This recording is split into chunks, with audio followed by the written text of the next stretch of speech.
এক যুগেরও বেশি সময় ধরে সংস্কারের অপেক্ষায় রাজশাহীর বাগমারা উপজেলার মধুপুর খুঁজিপুর সড়ক। এটি শুধু একটি রাস্তা নয়, শত মানুষের প্রতিদিনের চলাচলের একমাত্র ভরসা। কিন্তু বছরের পর বছর ধরে অবহেলায় পড়ে থাকায় এখন সড়কটি যেন মৃত্যু ফাঁদে পরিণত হয়েছে। তা কি বলবো ভাই, এগুলো তো রাস্তা না ভাই, গাড্ডি হয়ে গেছে। দেখেন ইটা নাই, বালু নাই, খোয়া নাই, কিছু নাই। এখানে ধান লাগা খাওয়া হবে 2 দিন পরে। দেউলিয়া চৌরাস্তা থেকে মধুপুর খুঁজিপুর হুলিখালি বাঁধের হাট হয়ে ফতেহপুর পর্যন্ত এই রাস্তার অবস্থান। মধুপুর খুঁজিপুর সীমানায় পুরো সড়ক জুড়েই বড় বড় গর্ত, ভাঙাচোরা অংশ আর ধুলাবালির কারণে চরম দুর্ভোগে পড়ছেন সাধারণ মানুষ। আমি ভবানীগঞ্জ সরকারি উচ্চ বিদ্যালয়ে পড়ি। এখন আমাদের এখান থেকে ভবানীগঞ্জ বাজারে যেতে কোনো যানবাহন নাই। দীর্ঘক্ষণ অপেক্ষা করার পরেও কোনো যানবাহন আসে না। এজন্য বাধ্য হয়ে আমাদের হেঁটে চলাচল করতে হয়। এতে করে আমাদের স্কুলে পড়াশোনার অনেক সমস্যা হয়। আমার নিজস্ব গাড়ি আছে বিধায় আমি বাজারে প্রতিদিন যাতায়াত করতে পারি, কিন্তু আমাদের এই মধুপুর গ্রামের স্কুলগামী শিক্ষার্থীরা আছে, প্লাস জনসাধারণ আছে। এই রাস্তার দুর্ভোগের কারণে এই ভ্যানের জন্য ঘন্টার পর ঘন্টা অপেক্ষা করতে হয়। তাই আমি আমাদের এমপি মহোদয়ের নিকট দৃষ্টি আকর্ষণ করতেছি যে আমাদের রাস্তার দিকে যেন নজরদারি করা হয়।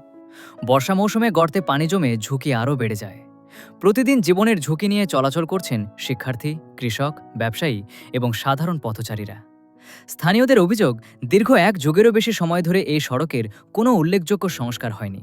তাদের দাবি, বাগমারা উপজেলার মধ্যে এত বেহাল অবস্থার রাস্তা আর নেই। নওগাঁ জেলার মান্দা ফেরিঘাট থেকে ফতেহপুর পর্যন্ত অংশটি আঞ্চলিক মহাসড়কের আওতায় থাকলেও রাজশাহীর বাগমারা সীমানার অংশটি দীর্ঘদিন ধরে অবহেলিত রয়েছে বলে অভিযোগ এলাকাবাসীর। এই যে আমি হেঁটে হেঁটে আসতেছি, রাস্তায় কোনো ভ্যান পাওয়া যায় না। আমাদের ওখান থেকে এখানে আসার জন্য ভাড়া হলো 10 টাকা। সেই জায়গায় একটা ভ্যানালাকে আমরা জিজ্ঞেস করি যে আমরা এখন মধুপুর যাব, সেক্ষেত্রে ভ্যানালা আমাদের কাছে ভাড়া চাই 100 টাকা। এই ভোগান্তি, এরকম চরম ভোগান্তিতে আমরা থাকি সব সময়। এছাড়াও আমাদের গ্রামের যারা কৃষি কাজ করে তাদের মালামাল আমাদের এখান থেকে বাজারে নিয়ে যেতে হয়। তো এক্ষেত্রেও একটা সবাই জনগণ সবাই দুর্ভোগের মধ্যে থাকে এবং আমাদের একটা এটা দুর্ভোগ।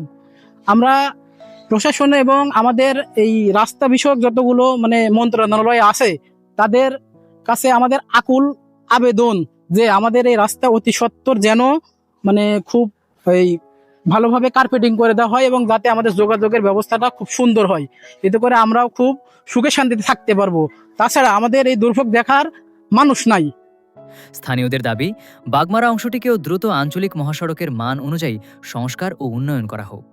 এতে বাগমারা ও মান্দা উপজেলার যোগাযোগ ব্যবস্থা উন্নত হবে, পাশাপাশি কৃষি, শিক্ষা, ব্যবসা বাণিজ্য ও জনজীবনে ইতিবাচক প্রভাব পড়বে। এই যে আমাদের রাস্তা পর্যাপ্ত পরিমাণ খারাপ, গাড়ির কোনো জিনিস টিকে না, টায়ার টিউব সব নষ্ট হয়ে যায়। দেখেন কি অবস্থা রাস্তার, প্রত্যেকটা খোয়া বাড়ায় আছে, খোয়াটা লাগলে ওই টায়ার ঘুরে টায়ার ফুটে হয়ে যায়। একটা টায়ার 2 মাস 1.5 মাস করে যায়। আমাদের এই মধুপুরের রাস্তা চৌরাস্তা থেকে বীরকয়া পর্যন্ত দীর্ঘদিন যাবৎ কাজ হয় নাই। অচল অবস্থা, গাড়ি ঘোড়া মানুষ চলাফেরা করতে পারে না। একবার আমি 8,000 টাকা খরচ করে একবার কিন্তু ইট দিছিলাম বিছে, যাতে মানুষ কিছু চলাফেরা করে পারতে পারে। এখন এমন একটা বেহাল অবস্থা, ভ্যান যেখানে ভ্যানের ভাড়া 5 টাকা, 60 টাকা, 10 টাকা, সেখানে লিখছে এখন 20 টাকা। কারণ যাতায়াতের সমস্যা, ভ্যানালার সমস্যা এবং বিশাল একটা দুর্ভোগ। তাই এই রাস্তাটা জরুরিভাবে করা প্রয়োজন।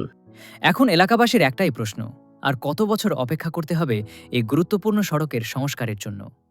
সংশ্লিষ্ট কর্তৃপক্ষের দ্রুত হস্তক্ষেপই পারে মানুষের দীর্ঘদিনের এই দুর্ভোগের অবসান ঘটাতে। শামিনুর রহমান, বাগমারা পরিবার।